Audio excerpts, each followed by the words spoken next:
Hey everybody, what's up? Adam here from Poo Poo Dooku Videos, and today I think I'm finally ready to make a video for the Switch. I've been doing lots of research. I've been looking at everyone's reviews. I've been reading articles. I've even looked up game reviews and just anything I can get my grubby little hands on. Now, first and foremost, I want to say I don't have a Switch yet. I'm very hyped to get one. I kind of missed out on getting one because honestly, I really wanted to wait and see how well it did and how everyone received it before I went out and bought one day one like a lot of people did. I'm not a first adapter by any means. I will wait and wait and wait until the product is just perfect until I buy it. Because honestly, even with the games I play now, I really try to make my games provide for my own gaming habit, if that makes sense. When I buy a game and I finish it, I try to get it sold as fast as possible to get as much money for it so I can play something else. I don't want to be spending my own personal money on a lot of video games just because they're so expensive. So with the Switch, I didn't want to go out and buy, because it was $300 and I'd really like to get a Pro controller and I wanted to get Legend of Zelda Breath of the Wild. That's a lot of money to just shout at once on a product that no one really knows anything about yet. So, but seeing that Legend of Zelda is just like the greatest game ever made at this point, seeing that the Switch is just doing so well, I know I'll get one, but I don't know when. Anyway, as far as the Switch goes itself, this video isn't really a review of the Switch since I don't have one to put my hands on and actually test out and review for you firsthand, as much as stuff that I've found and really just want to report on for people that either have got a Switch or are like me and in the same boat and getting one now and just need some more information on it, and not just good information but bad information as well, because we need to know what we're getting ourselves into when we spend this kind of money on anything. So the first thing I want to talk about is there's something I really wanted the Switch to do, and that is be a giant Nintendo 3DS. And when I say that, when they released that they're doing cartridge-based games, the first thing that came to mind is, oh wow, well this is going to have a built-in 3DS, like just right out the gate. That would be perfect. And honestly, and I have this because I prefer it, I've had every iteration of the 3DS, a 2DS. Now, it looks pretty big, but it's really not. It's barely the size of my hand. Now, I do probably have bigger hands than most people, but still, it's a very comfortable device. If you take away all the electronics I need for the buttons, for the analog, for just everything, for the screen, the touch screen, all of that. You take it all away and you just put in what you need to hold the card and to play the card. There's no way it would need that much space on the Switch. And that's what I thought was going to happen. I thought it was either going to be the same port, they're going to take the same size cartridge, or it'll have a second cartridge right next to it, so it'd have Switch base and Nintendo 3DS base. And I thought everyone was going to be happy, but that didn't happen. And I don't understand why this isn't happening, especially since it just gave them a reason to put cameras on the Switch. With how big that Pokemon Go blew up and how portable the Switch is, and the only camera that's on it is on the bottom of the right Joy-Con controller, and it's still just like an infrared camera. It's not even an actual camera, I don't know. But that was just my thoughts, and as soon as that did not happen, I was hoping that was going to be like some feature that once you pulled it out of the box, you'd be like, oh man, what's this? And you set it up and all of a sudden there's information on how to play your 3DS games. That would have been just mind-blowing. That would have been great. It honestly would, as weak of a lineup on the launch titles that the Switch had, I think that really could have saved it in a lot of people's eyes that are waiting until more games come out, especially when ports are still waiting to come out when they could just be on there right now. But yeah, that's my personal downside. I'm not putting that in either category of good or bad. I just wanted to get that out of the way straight out of the gate. Now, back to the bad. uh, there's really not a lot of bad that I found, other than the fact that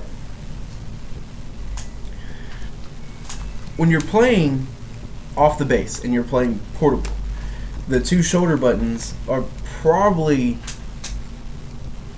that's probably the size of the bottom one, and then the top one's cut in half. I mean, this is very comfortable for me, and if they do it kind of like Xbox wise, where if you're playing a shooter and the bottom triggers are what you're using to do your shooting and doing your actual fighting and stuff, that's gonna be perfect. But see, even like on the Xbox One controller, as comfortable as it is, playing games like Dark Souls 3, I really do not like these top bumpers. I think that they got everything with this controller right, except for the top bumpers. I think the Xbox 360 controller did that better. And the Switch, from what I've seen and what I've heard, and actually people describing it exactly like this, it's a little bit uncomfortable like that, and that kind of puts me down. But like I said, I mean, that's really a nitpick. I mean, it's like I said, I probably have bigger hands than most people. I mean, I have a big head, and my hand is almost the size of my head. So that could just be something for, fat guys. I don't know. But it's still a drawback for people that have big hands. Now, other than that, really the only bad parts of the Switch is the design, just how they made it. Like, I watched a video of a guy taking. Now he did take a razor blade, but every part of the casing, the screen, all of it is just scratched immediately, and that's not good. I would think it'd be a little bit tougher with it being portable. And I watched someone do a 5-foot drop test, and that's where he stood straight up. And I'm 5'10", so about here is 5 foot, I would imagine. And I'd play about like this. Like when I play my 2DS, I'm about right here. So this is a real comfortable to say that at any time I could drop this 5 feet, since I play about like this. If I'm standing up, of course. I'm not, Jolly Green Giant or nothing, but he dropped it 5 times, and it got scratched up, and a little bit of minor damage happened to it, but it played perfectly, and that was great. I think it was the 6th drop, and the left Joy-Con was just getting more and more broken, and I think the 7th drop is what... Excuse me, I'm sorry. The 7th drop is what took out the left Joy-Con analog stick, and that's not good. 7 drops, I mean, that's for an adult such as me or anyone else out there, that's not that big of a deal. But I mean, when you're giving this to your kids, which is gonna happen, I mean, it's Nintendo is known for being more of a kid console, kid games, even though if you went to any midnight release, I'm pretty sure 90% of people there picking these consoles up for themselves were at least average 28, at least. And that I just didn't feel that was good. I don't think that was good enough. But it is what it is. And that's really the only negative drawbacks I can get from the Switch. Other than that, I mean, everyone's saying that's really comfortable to play. The 720 screen when you're doing portable is just perfect. When you're going to 1080p on the screen, on your big screen, when you put it in your dock, that's fine. The Joy-Cons, locking them into the Joy-Con charger base, which is pretty much what makes your Joy-Cons into a functioning controller, like this type of functioning controller. That's really good to use. I'm hearing that the Pro controller is just the most comfortable controller out there, which is really good. Just a lot of really good things coming from it.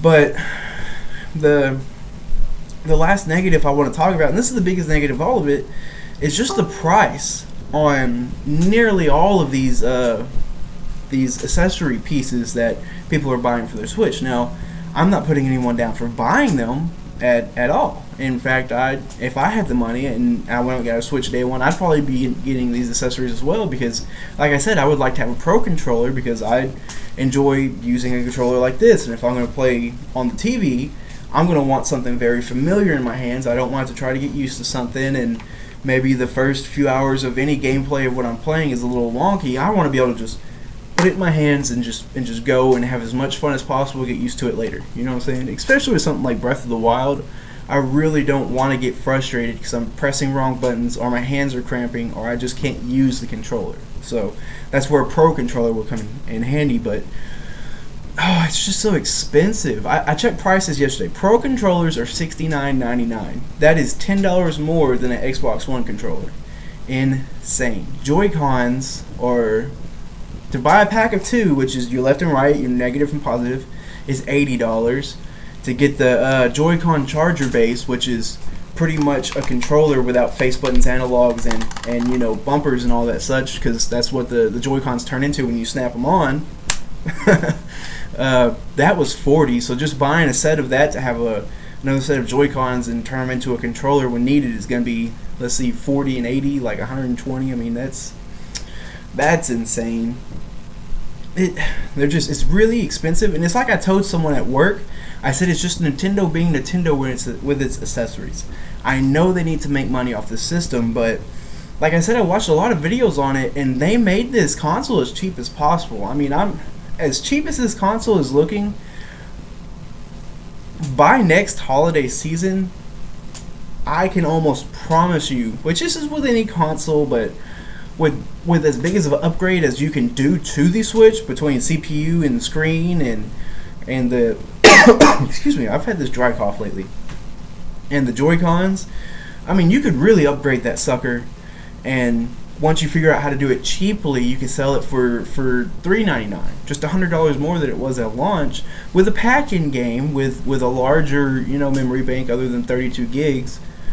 I mean, I really think a lot of people that went in and grabbed it up right now, I think next holiday season, if they still have it, they're going to be let down at what they got compared to what technology allowed them to have at that point in time. I really think there's going to be a lot of people that are going to feel that way, and hopefully I'm wrong.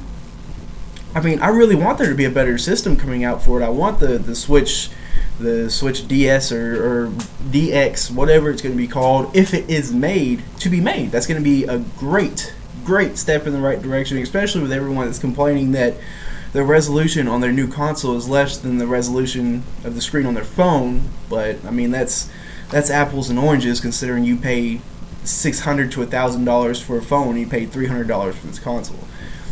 They had to get them budget hands out at some point, unless you wanted to pay $1,000 for it, and no one would. But like I said, you drop it a few times, they can break. It's going to scratch real easy. Accessories are expensive, so that means you're going to have to buy screen protectors, you're going to have to buy cases and stuff. That's even more expensive. That is the only drawback right now for me in getting one. Because after seeing these videos, I would have to get a case and a screen protector day one of my purchase. Period. I do not want to break my Switch because I accidentally tripped and dropped it. It fell off the dock somehow. Because, I have a dog. I'm about to have a daughter running around. You never know what's going to happen when you have those two chaoses in your home, especially with electronics that are expensive. So those are the negatives, and I promise I kept bringing up more and more negatives, kept saying I was done with them, but those are done. Excuse me. Oh man, I hate dry coughs. But on to the good. I mean, honestly, if you've seen any video for the Switch, if you've even looked at the Switch, you know what the goods are. I mean, it's very portable. It's a big screen. The screen is 720p, which honestly for me, that's just perfect. I've never been a huge graphics file or anything like that. I can go from playing Mario on the regular Nintendo system to playing New Super Mario Bros. 2 on the 3DS to playing New Super Mario World on the Wii U. None of the graphics really faze me whatsoever. In fact, a lot of times I prefer the old graphics anyway. I think they're beyond just nostalgia. I think they look better. But it's portable. It has a great screen. 32 gigs isn't that big, but it's also not too small, so that's good. 32 gigs can really hold a lot of games if they can really find a way to compact their games, especially since they're putting them on cartridges. I'm sure they figured out an algorithm to do that. And I got a quote from one of my friends, Derek Ramirez. he got one day one, and I love the fact that he was honest and gave me a good opinion. And he even told me, he was like, man, I really don't have the answers you're looking for. I'm not a big gamer. It was just cool. I picked it up. And I told him, I said, that's exactly the type of person I want to hear from. Because if anyone is going to be as critical on the Switch as we need to hear, being either first adapters or wanting to adapt after first day, we need to know those negatives that diehard gamers aren't going to say yet because they're still in love with their new video game. And he said, I hate that the Nintendo Switch doesn't compete graphically or game-wise with the other systems, which is a huge quote. But I love how Nintendo makes me feel like I'm 10 again. Nintendo is family. And that is an amazing quote. And it's like I told him, I said, this Nintendo is really good for you. This console is really good for you, let alone a Nintendo system. Because Nintendo, even going back to Super Nintendo, yeah, back then in that time period, that may have been hardcore gamers playing all the time.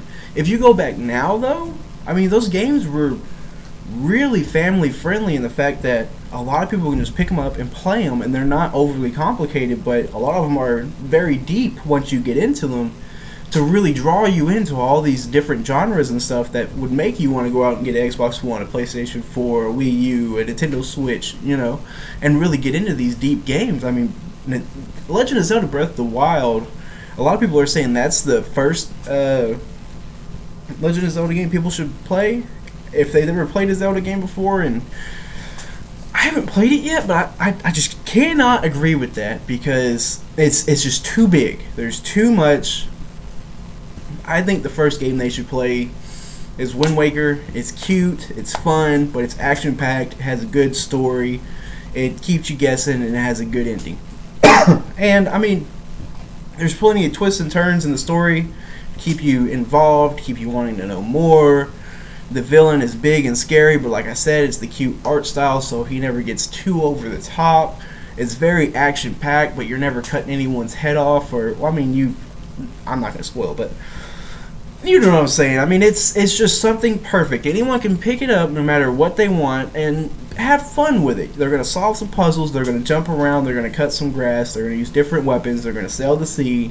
It's just a really good starter, and then if you really enjoy that, yes, I progress to Breath of the Wild. I think Breath of the Wild is the perfect second Zelda to play, maybe third compared to Link to the Past, just so you can get that real deep Zelda, the more modern Zelda, and now the ultra modern Zelda. And if that makes sense at all, you got to get the equation right to get the good answer. But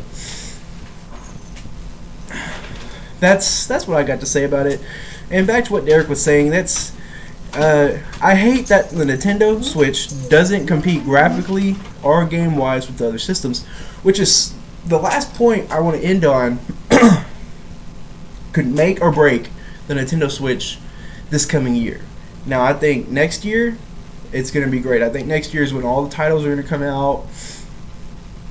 I think that's when new Mario Karts, new Smash Brothers, new, maybe not new Zeldas. I think they'll probably sit on this Zelda for a while. I think then we'll get a Metroid, we'll get a Star Fox, we'll get all this stuff that Nintendo knows we want because that's all we ask for. But this first year is very vital to get Switches in hands so that when these games come out, they're selling them. And when he says that it doesn't compete, you know, graphic or game-wise, Nintendo's never competed with graphics, ever. They've always made beautiful games, but never, you know, Mass Effect Andromeda beautiful. You know, beautiful as in an artwork beautiful, as in you can feel the emotion in the colors and the way that people are designed and the way they move, and they really put a lot more thought into that other than, wow, this guy looks like a real guy standing in front of me, but it's a video game. They've never really been in that race. They don't want to win that race. They want to take their graphics slow and steady, and you really feel every emotion they try to throw into it, which is cool. Game wise. And I think what he's saying right there, and he can correct me if I'm wrong, he asked me for my channel, so I'm sure he's going to see this video eventually, but I think what he's saying there is kind of like CPU, the clock speed, you know, how well the Switch can play the games put into it. Like, Skyrim's supposed to be coming to Switch. But what version of Skyrim? As you know, they have the regular, and then they had the... Oh, what was the second version called? That was still on Xbox 360, PlayStation 3, but it had all of the DLCs on it, and it fixed all the bugs. It's like, well, we'll call it Skyrim Ultimate Edition, or whatever it was called, Game of the Year Edition, whatever. Anyhow, that was the first major re-release of Skyrim that fixed all stuff and gave you more stuff. Now, fast forward, about 5-6 months ago, they re-released it for PlayStation 4, Xbox One, with all the updates, all the fixes, graphical fixes, making it even more HD, even more beautiful. But on systems that are just powerhouse systems for consoles. Excuse me. That's right. I'm a one cut guy. I am not editing out the fact that, yes, that's why I'm fat.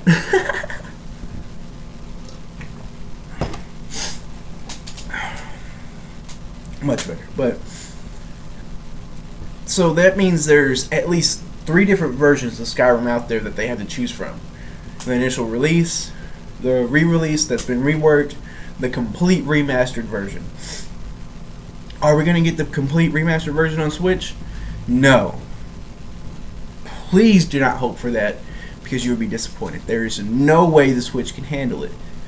I mean, there's too many videos out there for you to go watch. There's too many articles out there for you to read on the specs of the Switch that tells you 100% that's not happening. I think where we're going to be is... So... okay, no, that's not going to work either. Alright. I don't want to be mean to anyone. I don't want to offend anyone.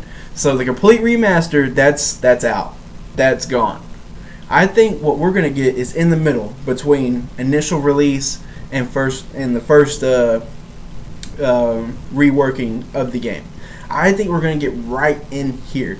I think we're going to get a game that has all the bugs and everything in it fixed, but I don't think we'll get all the DLC. I think we'll get, what was it? The first one was, I can't remember what the first one was.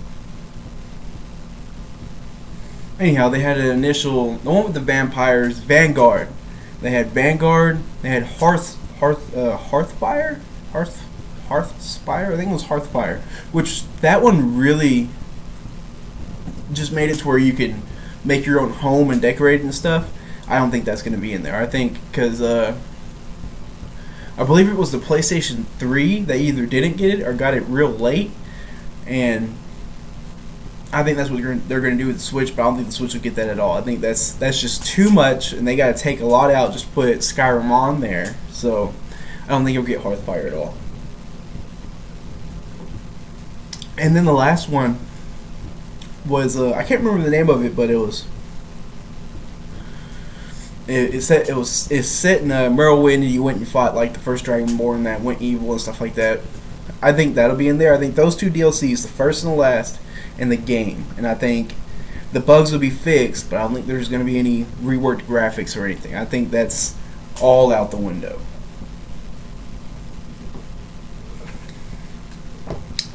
Okay, hurry up. I don't know how much longer my throat can take this Title of Your Neck sex tape, but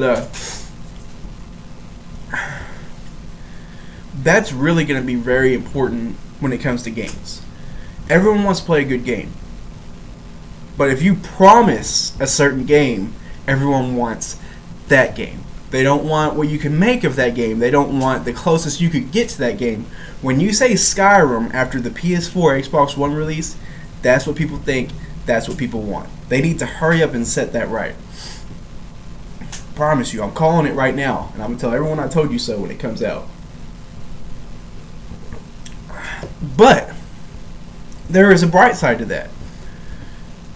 Raise your hand if you love indie games. And when I say indie games, stuff like Shovel Knight started as an indie game. Binding of Isaac, which is already coming. Games like that.